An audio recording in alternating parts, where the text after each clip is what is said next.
بسم اللہ الرحمن الرحیم الحمد للہ رب العالمین والعاقبۃ للمؤمنین والنار للموحدین والصلاة والسلام علی سیدنا و نبینا حبیب الہ و طبیب نفوسنا بالقاسم المصطفیٰ محمد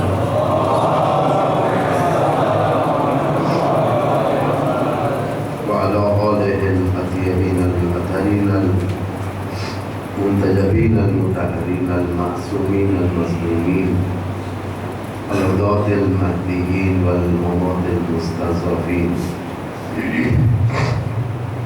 لا سيما بقية الله في الأرضين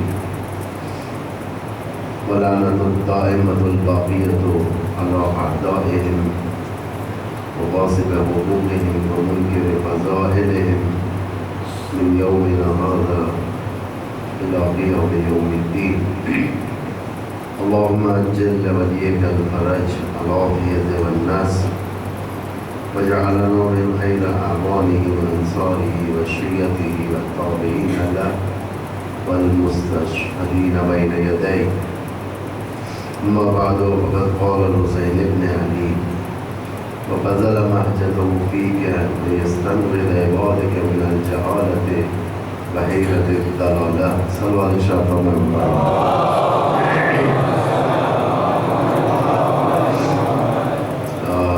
آج کی اس تقریر میں مجھ سے زیادہ توقع مت رکھیں آپ لوگ، لیکن جو ٹائم مجھے اس وقت لیا گیا تھا اس سے کافی دیر ممبر ملا ہے مجھے، یعنی میں ڈسپوائنٹ ہو گیا آج۔ میں سمجھ رہا تھا 3:30 بجے ملے گا کل کی طرح، لیکن 4:30 کے قریب ملا۔ میں زیادہ نہیں پڑھوں گا، تھوڑی دیر آپ کے لیے رحمت دوں گا، کیونکہ اس کے بعد مغرب ہے، مغرب کے بعد پھر دوسری مجلس ہے میری، تو اس مناسبت سے میں آپ کو تھوڑا کم وقت آج آپ کے خدمت میں ہوں۔ اگر یہ بھائی سے گستاخی سمجھ لے تو مجھے معافی چاہتا ہوں آپ لوگوں سے۔ انشاءاللہ سلام پر محمد والے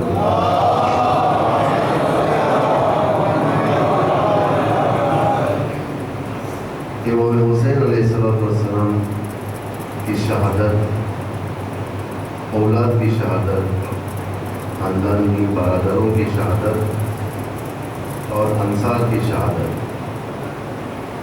سب ایک دن میں ہو گیا۔ اس دن کو روز عاشورہ کہتے ہیں۔ صبح سے لے کر شام تک سارے کی ساری شہادتیں ہو گئی، لیکن اس کے پشت پشت کیا ماجرا تھا جس بنا پر امام حسین کو اتنی بڑی قربانی دینی پڑی، یہ واقعی سوچنے کی بات ہے۔ یہ اگر ہم آرڈنری بشر، معمولی بشر اس کے اوپر اگر تحلیل کرنا شروع کریں تو نہ جانے کتنے تحلیلات ہوں گے، بے حساب تحلیلات، لیکن خود اگر ایک معصوم تحلیل کریں اس شہادت کا راز، یعنی راز کو فاش کرنا جسے کہا جاتا ہے، تاکہ پبلک اویئرنیس قائم ہو جائے کہ کیوں امام حسین شہید ہوئے، کیوں بچوں کو لے کر شہید ہوئے، کیوں علی اصغر کو لے کر شہید ہوئے، کیوں علی اکبر کو لے کر شہید ہوئے، انصار کو لے کر، بیویاں کو لے کر کیوں گئے، سیدانیوں کو لے کر کیوں گئے۔ یہ راز اگر فاش ہونا ہے آپ کو تو اس کا بہترین راز کا واضح کرنے والا خود معصوم ہوتا ہے، یعنی وہاں معصوم سے کوئی ورکر نہیں کرتا۔ جو چھٹے امام نے اس کا راز لوگوں کے سامنے لایا، اس کی شکل میں زیارت اربعین کی شکل، زیارت اربعین جس میں امام صادق علیہ السلام